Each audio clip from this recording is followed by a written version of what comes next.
안녕하세요. 양계수입니다. 현재 시각 일요일 오전 9시 58분을 지나가고 있고요. 주말간에 미국과 이란 간의 전쟁에 대한 이슈들이 쏟아져 나오고 있죠. 하루는 트럼프 대통령이 이란과 협상은 항복기에는 없을 것이다. 오늘 밤에 가장 강력한 공격이 이뤄질 것이다 라고 발언하면서 확전에 대한 우려감이 형성되어 왔다고 한다면 이란의 지도자가 각국에다 사과를 하면서 협상에 대한 또 기대감이 형성이 됐다가 지금은 어떻습니까? 몇 시간 만에 사과 이후에 오히려 미국 기지를 또 공격할 것이다. 또 이렇게 또 이야기가 나오면서 확전에 대한 우려감이 또 형성되고 있습니다. 우리가 단순하게 지금 시점 이 이슈 하나하나마다 반응할 것 아니라고 말씀을 드렸고요. 당장 월요일장 이러한 이슈를 토대로 해서 어떻게 주가 변동성이 나타날 건지에 대한 분들이 너무나도 중요하기 때문에 지금 구간 우리가 앞으로 대응에 대한 전략을 어떻게 세워갈지 미리 준비를 해갈 필요가 있겠죠. 오늘 여러분께 앞으로 우리가 두산에너빌티를 어떻게 끌고 가야 될지 상세하게 풀어드리는 시간 가져볼 테니까 오늘 영상만큼은 흘려보지 마시고요. 끝까지 보시고 나서 여러분들만의 기준과 원칙을 확실하게 세워갈 수 있는 그런 시간이 되셨으면 좋겠습니다. 너무나도 중요한 시점 와 있으니까 오늘 준비한 내용 바로 시작해 보도록 할 테니까 눈 크게 뜨고 확인해 주시기 바라겠습니다. 자, 우선적으로 우리가 가장 중요하게 체크해야 될 부분은 세 가지가 있다고 말씀을 드렸습니다. 첫 번째, 유가가 90달러 이상의 상승이 이뤄지는지, 그리고 호르무즈 해협에 대한 봉쇄가 또 이뤄지는지, 그리고 마지막으로 이에 따른 금리 인하에 대한 지연 가능성이 높아지고 있는지에 대한 이런 부분들을 체크할 필요가 있다고 말씀을 드렸었는데, 결국에는 트럼프 대통령의 이 발언에 따라서 유가가 90달러 이상 급등하는 이러한 부분들이 확인됐단 말이에요. WTI의 선물 지수가 가격이 90달러를 넘어서면서 다시 한번 미국 증시 급락하는 움직임이 확인됐었죠. 엔비디아 주가가 3% 이상, 마이크론 주가도 6.7%, 테슬라도 2% 기술주 중심의 급락하는 움직임이 확인됐기 때문에 당장 월요일장 두산에너빌티와 마찬가지로 개별적으로 또 긍정적인 이슈가 있었음에도 불구하고 개파락 출발 가능성이 굉장히 높다. 이렇게 우리가 볼 수가 있다는 겁니다. 그래서 우리가 지금 시점 전쟁에 대한 이슈가 끝난 게 아니었기 때문에 제가 금요일장에서도 긍정적인 이슈가 나왔을 때 여러분께 말씀을 드렸던 부분이 지금 추격 매수할 때는 절대 아니고 우리가 쌍바닥 구간에 대한 부분들 염두에 두고 나서 비중 축소를 오히려 우리가 체크해야 될 필요가 있다라고 여러분께 말씀을 드렸습니다.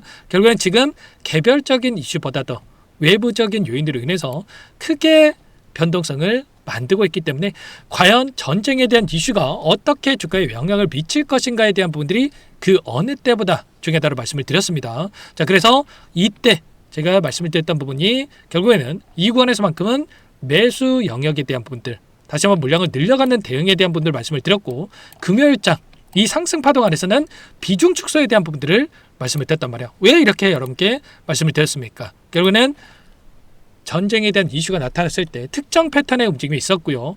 특히나 오래전이긴 하지만 걸프전 당시에 15.3%에 대한 지수 하락과 러시아와 우크라이나 전쟁 당시에 20%에 대한 지수 하락이 나타나고 나서 바닥권이 잡혔던 부분들, 그리고 이번에도 미국과 이란 간의 전쟁에 대한 이슈가 나타나고 나서 이틀간에 18.4%에 대한 하락 변동성이 있었기 때문에 이 구간만큼은 추가적인 하락은 제한되는 움직임, 그래서 물량을 늘려가는 대응에 대한 부분들이 필요하다고 말씀을 드렸던 거예요. 그리고 단기적인 상승이 만들어진 시점에서 우리가 지금 구간, 결국에는 윗 구간에 있던 묶여있던 매물대들이 너무나도 많고 우리가 반등한다고 하더라도 또다시 이 물량을 소화하는 과정 안에서 단기적인 하락이 나타나는 부분들이 있었기 때문에 우리도 지금 구간 이 변동성 안에서 손 놓고 있을 때가 아니라 이런 구간 안에서 매도와 매수와 매도와 그리고 또다시 눌림을 만들었을 때 그때 우리가 다시 한번 물량을 늘려갈 수 있는 이런 대응에 대한 부분들이 필요하다 이렇게 말씀을 드렸던 거예요. 그리고 특히나 그동안의 물량을 장악했던 주체들,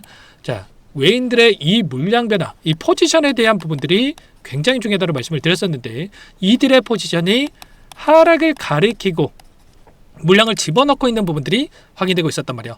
보시면 프로그램을 통한 흐름을 보더라도 4거래일 연속 물량 이탈에 대한 부분들이 나타나고 있었고, 그리고 특히나 두산에너빌티가 코스피 200 지수에 포함되어 있는데 결국에는 지수 변동성에 따라서 민감하게 반응할 수밖에 없다. 지금 두산에너빌티가 개별적으로 이 변동성을 만들고 있는 게 아니라 지금 시장 흐름에 따른 변동성이 만들어지고 있다라고 말씀을 드렸습니다. 근데 지금 시장의 흐름을 봤을 때 자, 코스피 시장에서 외인들이 2조 4천억 가량의 물량 이탈이 나타나고 있었고요. 선물과 자, 콜옵션에 대한 부분들 보더라도 자, 콜옵션에 대한 물량 이탈과 그리고 특히나 선물에 대한 물량을 봤을 때 숏포지션 하락에 베팅하는 포지션에다가 1조 5천억 가량의 물량이 증가를 하면서 7조 8천억 가량의 이 물량이 급증하고 있는 부분들이 확인되고 있었단 말이에요. 그러면 결국은 이번 주에 예정되어 있는 3월 12일입니다.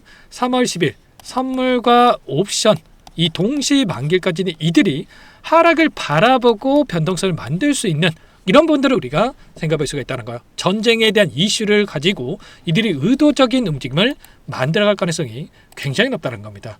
결국은 이런 거죠. 지금 이들의 수익률에 대한 부분들을 확인해 봤을 때 평가손익에 대한 부분들을 확인해 봤을 때 선물의 평가손익과 옵션에 대한 평가손익에 대한 부분들을 확인해 봤을 때 현재 7,757억에 대한 손실을 보고 있는 부분들이 확인되고 있단 말이야. 그러면 지수가 여기서 상승을 만들었을 때 이들이 또다시 손실이 커질 수밖에 없는 부분들이 있죠. 근데 결국에는 단기적인 눌림을 만들어야지만 이들이 수익을 챙겨갈 수 있는 이런 부분들이 있기 때문에 지금 구간에서만큼은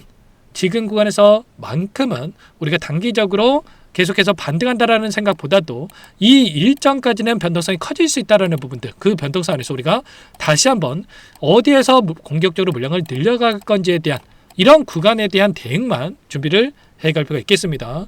아무래도 여러분들 혼자 계시다 보면은 올라가면 더 올라갈 것 같아서 또는 떨어지면 더 떨어질 것 같아서 감정에 의존해서 대응하시는 분들이 너무나도 많으신데 절대 그러시면 안 되고 지금만큼은 시시각각으로 상황들이 변하고 있기 때문에 절대 혼자 계시다 실수하지 마시고 요청하시면 됩니다. 상단의 번호